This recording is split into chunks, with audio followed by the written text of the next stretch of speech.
Hola muchachos, en esta oportunidad vamos a hablar algo sobre el síndrome nefrótico.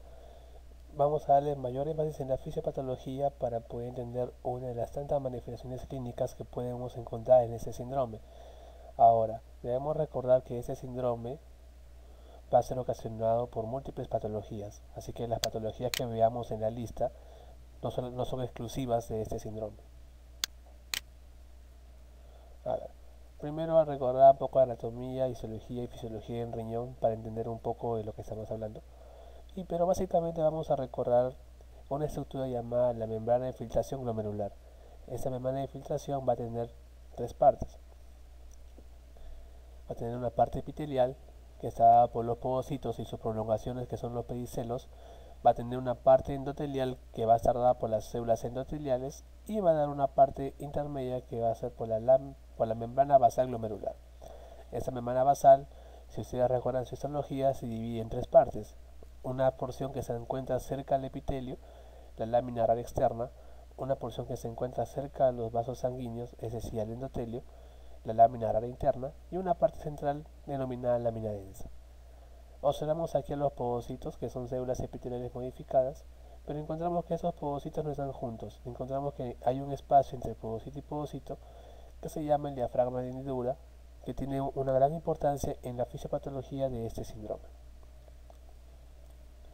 Luego, recuerda que principalmente la función del riñón va a ser la filtración y la reabsorción o secreción de sustancias a nivel del sistema tubular. Ahora, el síndrome nefrótico más se centra en el sistema glomerular. Ahora, las funciones del sistema glomerular van a ser varias. Una de ellas va a ser la selección, que es la más importante. ¿Y selección de qué? Selección de sustancias. Es decir, algunas sustancias tienen que cumplir ciertas condiciones para que puedan pasar a la luz tubular y ahí puede ser o reabsorbido o secretado por la vía urinaria. Ahora, ¿cuáles van a ser los cuatro parámetros para considerar una gran selección a nivel glomérulo? Van a ser cuatro. Primero por el peso molecular, luego por el tamaño de la molécula, luego por la forma de la misma y por último la carga. Analizando que van a pasar moléculas que tengan un peso menor a 69.000. Esa cifra relativa depende mucho de la literatura que vean. Algunos dicen de 60.000 a 66.000 o hasta 70.000, pero un promedio 69.000. El tamaño molecular va a ser máximo hasta 80 Angstrom, 8 nanómetros. La forma va a ser esférica y la carga tiene que ser carga positiva. Es decir, las cargas negativas no van a pasar por esta membrana de filtración. Ejemplo clásico tenemos aquí vamos a mencionar a dos sustancias negativas.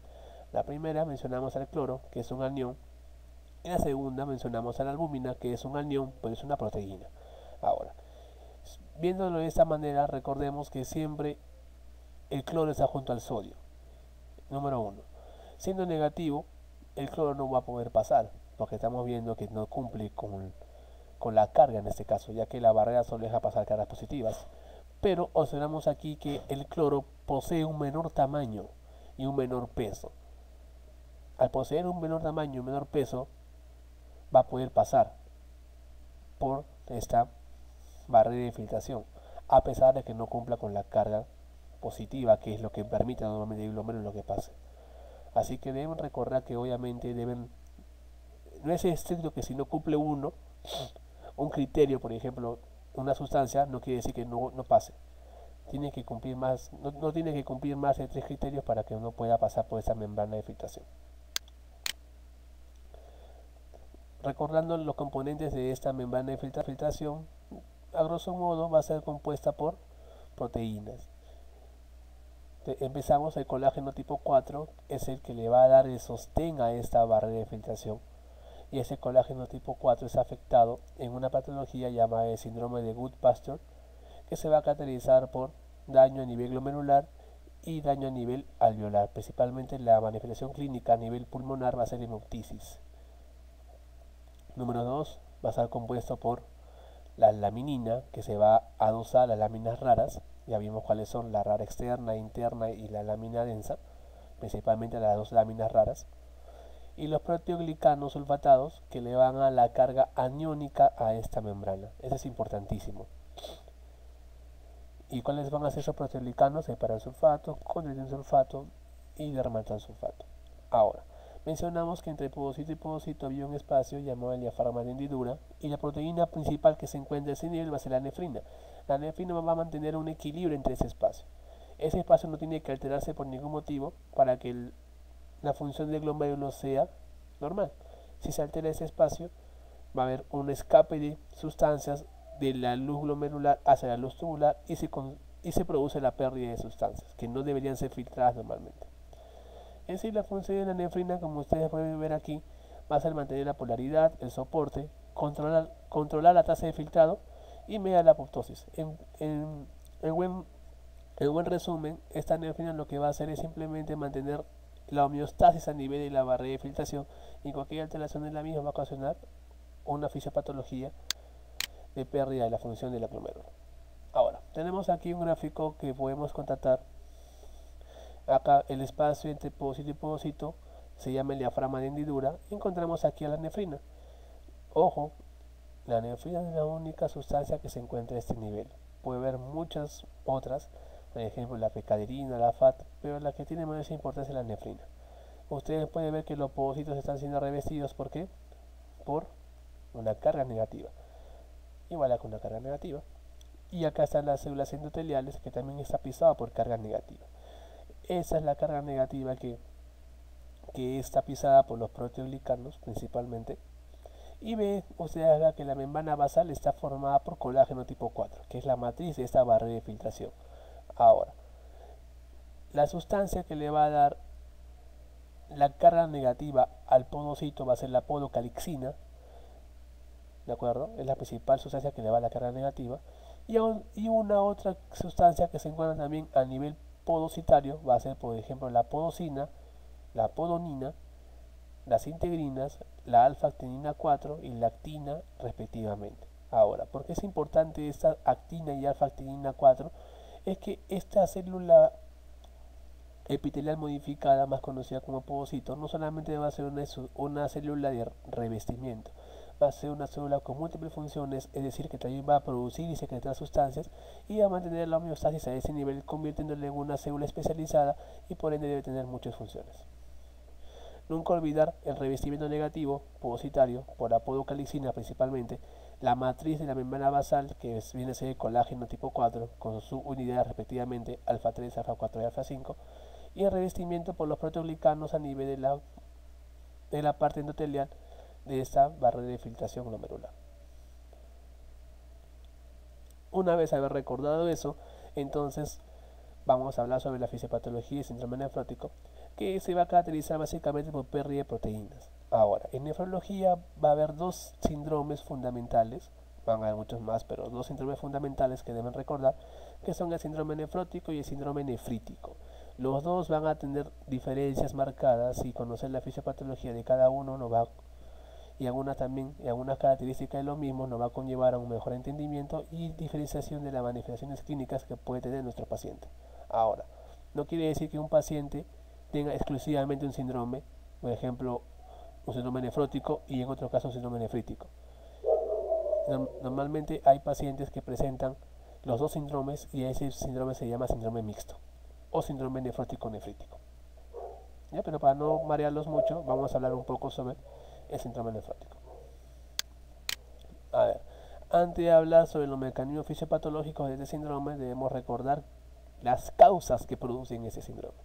Y vamos a resumirlas en dos maneras, en causas primarias y en causas secundarias. En causas primarias quiere decir que el riñón es ese que es principal agente que está involucrado, es decir, una patología intrínseca renal, y causas secundarias mediante enfermedades sistémicas que van a afectar al riñón en forma secundaria. Ahora, cuando nosotros tenemos a un paciente con sospecha de síndrome nefrótico, lo primero que tenemos que hacer en una historia clínica es arrasar con todas las causas secundarias. Una vez que arrasemos con todas las causas secundarias posibles y no encontremos ninguna causa que explique este síndrome nefrótico, recién podemos buscar las causas primarias por medio de biopsia. Nunca olvidar que en las causas secundarias jamás debe hacerse biopsia, el diagnóstico es eminentemente clínico, y en las causas primarias sí debe hacerse biopsia para ver el grado de daño a nivel histológico y también para ver el tipo de patología que encontramos a ese nivel. Ahora, algunos ejemplos clásicos de causas secundarias, metabólicamente hablamos la diabetes mellitus, que va a ocasionar un daño a nivel de la microvasculatura, el hipotiroidismo y mieloma múltiple, que es una neoplasia a nivel sanguíneo. Las causas autoinmunes, el ejemplo clásico es el lupus eritematoso sistémico y la artritis reumatoidea. Encontramos en enfermedades multisistémicas la púrpura de Genot-Schollen y la sarcoidosis. Debemos hacer el diagnóstico diferencial de púrpura de Genot-Schollen con la nefropatía por inmunoglobulina A, donde la púrpura se caracteriza por presentar depósitos inmunocomplejos de IgA tanto en riñón como en piel, a diferencia de la nefropatía por IgA, que solamente es depósitos de inmunocomplejos de IgA solo en el riñón. A la patología por IgA también se le llama síndrome de Berger. El síndrome de Berger es exclusivo del riñón y la púrpura de Genot-Schollen es riñón más piel. Luego tenemos algunas infecciones, encontramos casos raros de sífilis, hepatitis B y C y VIH, neoplasias, linfomas de colon, estómago, cáncer de seno. Ahorita es el síndrome de Alport, que se caracteriza por una hipoacusia en forma progresiva y también falla renal. Y otras causas más como falla cardíaca, amiloidosis, causas tóxicas que son por los fármacos, etcétera, etcétera, etcétera. En realidad, ustedes pueden observar que muchas de estas patologías sistémicas también van a ocasionar otro tipo de problemas. Así que no quiere decir que estas patologías sean exclusivas etiologías de síndrome nefrótico. También pueden ocasionar síndrome nefrítico. Así que deben tener mucho cuidado con eso. Y para hablar de las causas primarias, tenemos la glomerulonefritis membranosa, la esclerosis glomerular focal y segmentaria, la glomerulonefritis cambios mínimos y también por inmunoglobulina M y la membrana proliferativa o mesengo capilar. Ahora, de estas causas primarias que he mencionado, debemos centrarnos en dos nada más. La membranosa, que tiene una proteinuria, o sea, en otras palabras un síndrome nefrótico. Vamos a explicar ahora cuáles van a ser sus características. Pero la glomerulonefritis membranosa va a dar un síndrome nefrótico principalmente en adultos, y de cambios mínimos va a ser principalmente en niños y rara vez en jóvenes. Otro cuadro resumen que menciona las causas del síndrome nefrótico. Y tenemos aquí, por ejemplo, las mencionadas como lupus, diabetes, hipertiroidismo o enfermedad de Graves-Basedow, neoplasias, infecciones, medicamentos, etc.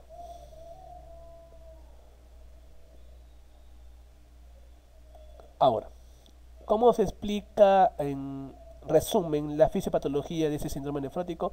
Si recordamos que la parte glomerular del riñón se encarga de filtrar de forma selectiva las sustancias, entonces, ¿qué quiere decir? Que el síndrome nefrótico va a haber una alteración en esa permeabilidad.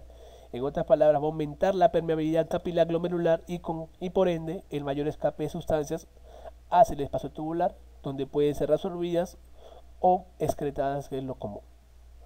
El principal mecanismo es secundario siempre de depósitos de inmunocomplejos, es decir, a reacción de hipersensibilidad de qué tipo, principalmente tipo 3. El mecanismo de daño glomerular puede ser por anticuerpos o por inflamación.